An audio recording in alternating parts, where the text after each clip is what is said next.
Serving the issues of the week. Politics Central on the Weekend Collective on Newstalk ZB. Coming up on today's show in just a moment, Politics Central. Now, something a little different.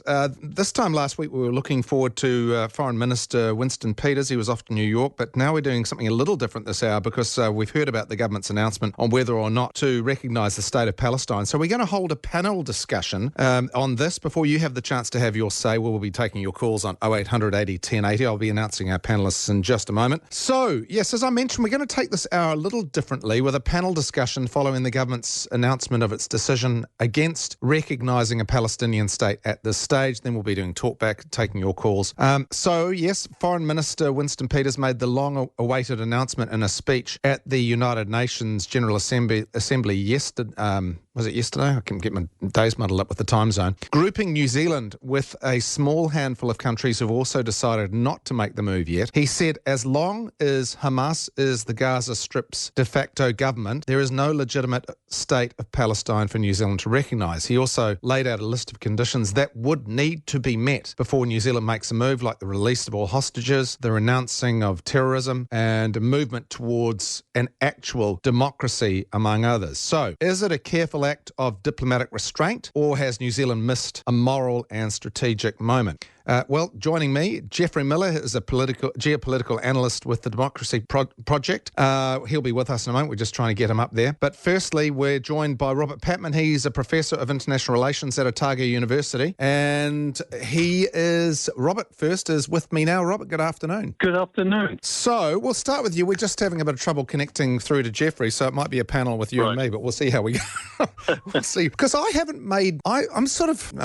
that it's massively relevant what Tim Beveridge thinks, but I might as well tell you, I'm sort of 55-45, a little bit 50-50, but not quite, thinking maybe what we've done is the right move. But what do you think? I think we've made the wrong move, actually. And the reason I say that is because during the last 2 years, the national-led coalition government has emphasised its support for a lasting ceasefire in Gaza. It's reiterated its backing for a two-state solution to the Israeli-Palestinian conflict. And it's repeatedly said it's willing to recognise a Palestinian state. It's not a question if, but when. And so, given the gravity of the situation in Gaza and the West Bank, a situation where, let's be quite clear so that our listeners have the full picture, the conflict between the Israelis and the Palestinians has been going on for decades. And there was a sharp escalation in that conflict on the 7th of October when terrorist group Hamas launched an attack on Israel, which killed 1,200 Israelis. But Mr. Netanyahu launched a campaign of mighty vengeance,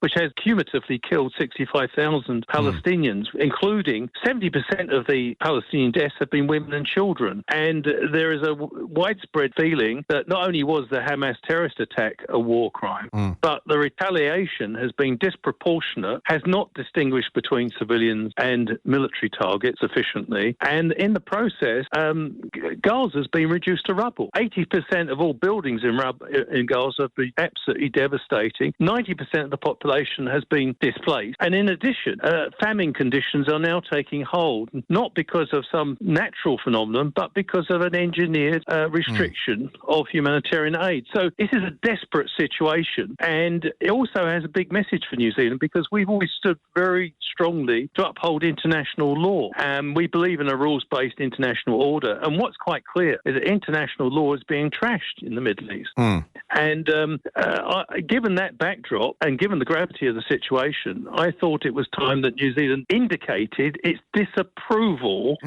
for the direction the Netanyahu government is going. Yeah. The reason I say this is because New Zealand, as I said before, has always stood for a two-state solution. Yeah. That is not the position of the Netanyahu government. It has said it will never accept the Palestinian right of self-determination. So that's actually in conflict with us. Yeah. And I thought the reason the other countries have, like Britain, Canada, Australia, recently joined those countries which have recognised the Palestinians is because it's a way of communicating with the Israeli government. We disapprove of your plans to annex the West Bank and also take full control of Gaza. Okay. Now we've managed to establish contact with Geoffrey Miller, who joins us as well.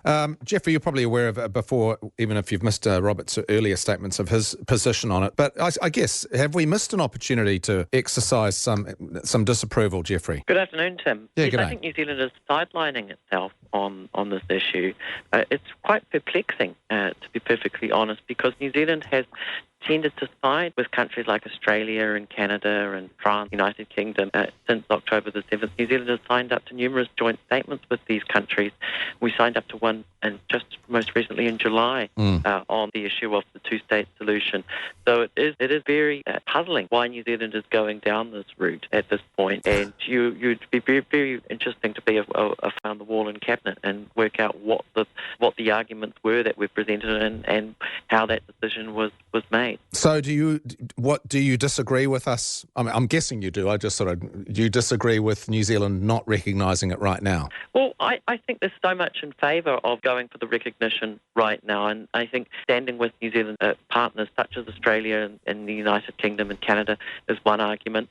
The fact that we had that recent poll that showed that 42% of New Zealanders were in favour, okay, not a majority, but a plurality, 22% were against, and as a measure of showing solidarity, I think, here, not just with the Palestinians, but with the Arab world, the Muslim world, bearing in mind that many, many countries in the Muslim world and the Arab world have recognised the Palestinian state since 1988. And I think, Tim, the point is, with why recognise the Palestinian state now? I mean, Mr. Peters does make some arguments that have some merit with regards to the fact that there are no recognised borders, it's not a viable state, no effective governance.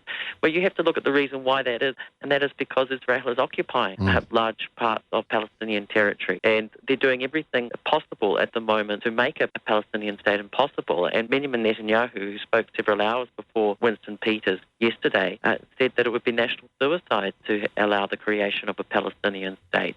And he very much said that he was against it, that the state of Israel was against the creation of a Palestinian state ever in the future. So I think it's an expression of collective will of the international community to go for the recognition of a Palestinian state right now. So I think we're going to have to play devil's advocate with both of you then, because can we drill into, say, what the UK and Canada, France, the UK, Australia have all said that they recognise the Palestinian state. And I'll go to you first with this, Robert, is that it was with conditions. So they say we recognise it, but it's on the condition that Hamas doesn't play any form of in government, any role in government. They renounce terrorism. They return the hostages, and the general comments around restoring democracy. I mean, I could undertake that I recognise that I owe you $1 million when a cow jumps over the moon, but I don't actually owe you $1 million because it's not going to happen, or it hasn't happened. So if something that hasn't happened, if it's conditional, have they actually realistically acknowledged the Palestinian state when it's subject to conditions? That's a fair point. They have put a lot of conditions in, and it should be pointed out that both Britain and Australia, until recently, were providing military support for the Netanyahu campaign of massive vengeance in Gaza. Those words are not mine; they're Mr. Netanyahu. So yes, there are conditions attached, but it nevertheless represents.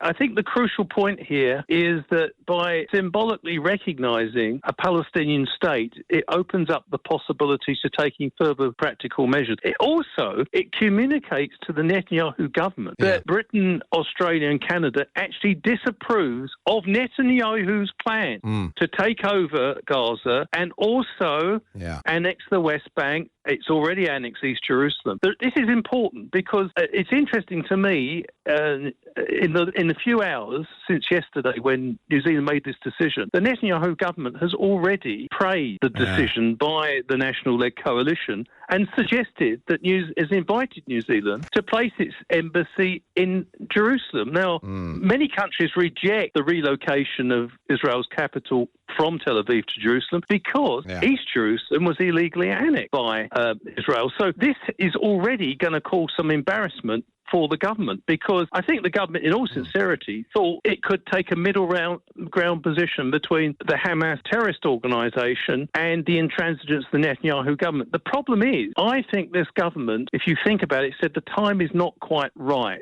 But if on that logic, it implies there's plenty of time to make the decision in the future when we all know that time is running out because the Netanyahu government is taking over its official position is to annex the West Bank this year and to extend, and we're seeing it's extending control in Gaza. So coming back to Geoffrey's point, it's perplexing because if ever there was a need for urgency now to say to the Netanyahu government, we stand for a two-state solution. We don't like your idea of a one-state solution based on the Greater Israel. Geoffrey, Geoffrey, what do you make of that? Netanyahu, Israel like what we've done. Does that mean we've scored an own goal on that, just on that fact itself? Yes, well, the Deputy Foreign Minister of Israel, Sharon Haspel, has called it an act of moral courage, what New Zealand did yesterday, and called it an act of common sense, which tells you that Israel is very happy with New Zealand's decision. And I think in the end, this is how New Zealand's decision will largely be viewed by outside observers. They will view it as New Zealand backing Israel and backing the United States. And these countries that are absolutely against the creation of a Palestinian state now or in the future, Israel has made it clear they do not want to accept a Palestinian state at all in the future. And Winston Peters, he's made a lot of points. I mean, I watched his speech yesterday at the United Nations. He has a lot of arguments in favour of not doing it now but doing it later on and when there's a state that's more viable. He's not against a Palestinian state in principle. He's made it very clear. He says it's a question of when, not if. Yeah. But I think the fine print and the detail will just get lost because in the end New Zealand will just be a dot on the map. And outside observers will look at that and will just say New Zealand's missing an action here. And they will see that as a voice of support for Israel. So it is a kind of a with us or against us moment, in a sense, from Israel's perspective. And they'll be very, very happy because New Zealand has a very good name in the Middle East. It has very good reputation. Why does the Deputy Foreign Minister feel the need to post about that? Because to win in terms of reputation, New Zealand might more in terms of size, but its reputation is outsized. And that's been the case for many years when it comes to issues in the Middle East and the Palestinian issue.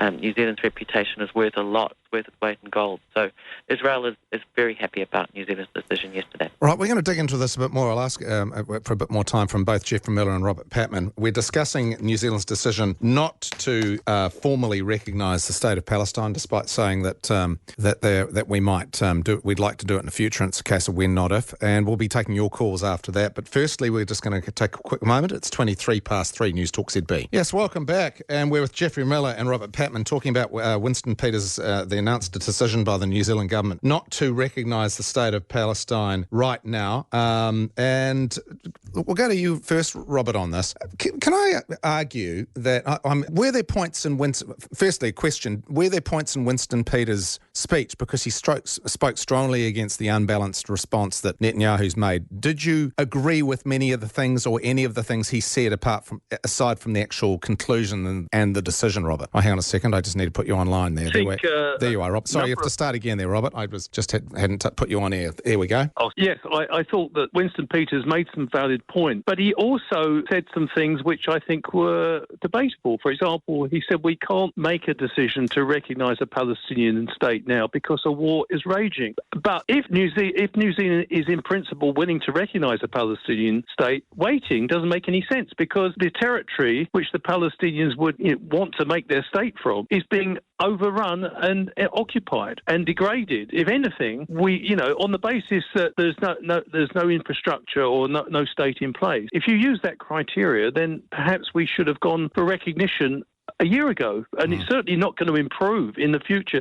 I come back to Geoffrey's point. I think the reason the Israelis were pleased with the reluctance to recognise a Palestinian state is that the Israeli government interpreted the New Zealand's decision as acceptance of their current policy, and I don't think that's intended. But there's a serious issue. That would be at odds with some of Winston's comments where he's not agreeing. It would be, but there's another point here where I don't think, with respect, and I understand that, being a foreign minister, you've got all the responsibility and you've got to take the decision with all weighing things up. But I do think, I come back to my original point, the situation is a fork in the road moment for international relations. What we're witnessing is the erosion of international law and international rules, and New Zealand can't be seen to be semi-detached about things we depend on internationally. So let's put this in strategic terms. New Zealand can't afford to be seen as sitting on the fence when its wider interests are being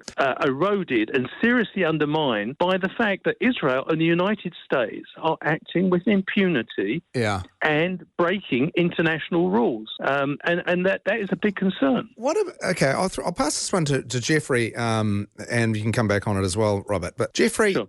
Aren't we just being more honest? Because cynically speaking, if you talk about, and as Robert has, talking about what the decisions really means, and it's about disapproval of, certainly not approving of what Israel's doing and expressing disapproval. But the cynical part of me says that all these other nations, they're all just virtue signalling because they're actually they're not actually making any difference to it, and they're not going to engage with any state of Palestine as long as Hamas are running it. We've just been more honest about it. Well, what would you say to those arguments? Well, listen, Tim, yesterday Christopher Luck said New Zealand's recognition of a Palestinian state would not solve the conflict, and I would agree with him on that. And in some ways, this issue is a sideshow, what's happening in New York, because what's happening on the ground right now in Gaza is just horrific. It is absolute desperation. Israel is bulldozing its way through Gaza, and we're up to 65,000 Palestinian lives that have been lost. And we're being told by Donald Trump that a ceasefire is just around the corner. Well, how many times have we heard that before? Do you remember Anthony Blinken telling us for weeks, for months, that a ceasefire was just around the corner? So, in a sense, no, the vote wouldn't change anything, whether we recognise a Palestinian state or not, whether New Zealand had voted in favour or against it, doesn't change anything. What will change things is what happens on the ground. And both Christopher Luxon and Winston Peters were saying that we need dialogue, diplomacy, leadership. And I would ask, well, where is New Zealand's leadership on this issue? And if we are going to be so principled in their view that we can't recognise a Palestinian state because there isn't a viable state, well, then New Zealand needs to be redoubling its effort to support the creation of a viable state. And New Zealand needs to be working in those areas for dialogue, diplomacy, and de-escalation. And I think New Zealand, certainly given its credibility, certainly its good ties overall with countries in the Middle East, particularly at the Gulf states, where New Zealand has signed trade agreements recently, it needs to be working with the likes of the United Arab Emirates, Qatar, Saudi Arabia. I mean, Qatar, for its trouble, was bombed for hosting the ceasefire negotiations. I think New Zealand needs to double down in solidarity with some of these countries, because who else is going to do it? I get the feeling from speaking to you both, and probably even more so from you, Robert, that you don't actually hold any hope. I don't mean this cynically or anything, but that you actually don't hold any hope that there is going to be a state to recognise soon, and that this is the only moment we have to at least express disapproval about what seems to be inevitable. Do you think that there is ever going to be a two-state solution, or do you think that we're really in a catastrophic situation right now? I think we are heading towards a situation where a two-state solution will become impossible, because that is the express determination of the Netanyahu government. They want to take over and confiscate Palestinian land and property. I mean, we're focusing on Gaza at the moment, but in the West Bank, more than 1,000 Palestinians have died since the events of the 7th of October 2023, and the illegal settlement program has been accelerated. So certainly that is the goal. Now, can we stop that? Well, I think the first thing to do is the international community as a whole to say to Israel, you can't simply operationalize the principle that might is right. And you can't run. I mean, let's be quite clear. In the long run, even if Israel succeed in taking over the occupied territories and calling it a Greater Israel, whatever it will call it, there'll be something like 6 million Palestinians displaced, which will be a security nightmare for the region. So it's not going to solve the problem. I haven't given up hope on a two-state solution. The crucial player in this is the United States. The United States, up until the second Trump administration, paid lip service to a two-state solution, but that didn't stop it arming a government which was dedicated to preventing that, if you can work that out. But it will depend on international will, and that's why I'm disappointed with New Zealand's position. We took a strong position internationally over apartheid. We recognise we recognise the principle of political self-determination for black South Africans. What disappointed me yesterday was the constant focus on Hamas and the Netanyahu government and the loss of focus on the Palestinians, the great vast majority of them, who don't particularly like Hamas and are the people bearing the brunt of this crisis. Well, let's look at everyone outside of Israel, the people who have recognised the state and the ones who haven't, Geoffrey. What more should happen? Because everyone's arguing about recognition and whether we do or we don't, but it's making zero difference. We need a ceasefire, we need peace, and it is as simple and as difficult as that, Tim. Yeah. And in the end, the international community as a whole needs to absolutely work together to get a ceasefire first of all, and then that long-term two-state solution. It is the only answer. The Israeli-Palestinian conflict is a cancer that infects the Middle East and infects the entire world, really, because it sucks up so much oxygen. Yeah. And morally, it's absolutely wrong what is happening at the moment.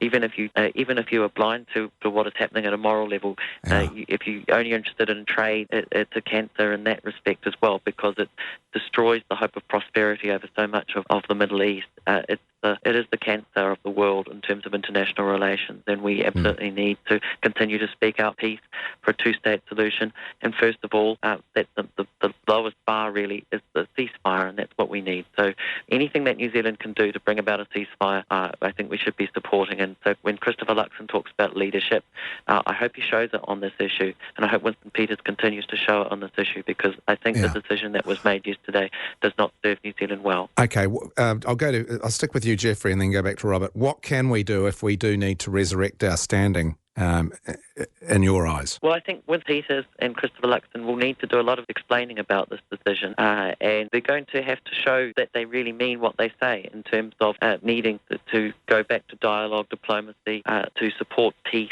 and to go for those more practical steps. If that's what they're saying, that we can't recognise a Palestinian state because there isn't one, because it's not viable yet, and we need to work on all the issues there to make a more viable state, then I think it puts an even greater obligation on the New Zealand government to do more with this issue. So Robert? I think really that's what they need to be looking at. Robert? I'd agree with Geoffrey. I think it's incumbent on the government to explain the delay, and particularly given the fact that the prospect for a Palestinian state is diminishing with every day that goes past. The assumption behind delay is there will be a better moment to recognise a Palestinian state sometime in the future. Yeah. But we all know that's not the case. So that needs to be explained. And I really agree with Geoffrey. I mean, I think New Zealand's policy throughout this 2-year crisis has been ambiguous. And I would have liked to see Mr. Peters using the good international reputation of this country to much better effect much earlier on, visiting the Gulf states and seeing what can be done. Let's be quite clear. This crisis is a failure for the UN Security Council. That is to say, the United States bears primary responsibility for using its veto power. Only 5 countries can veto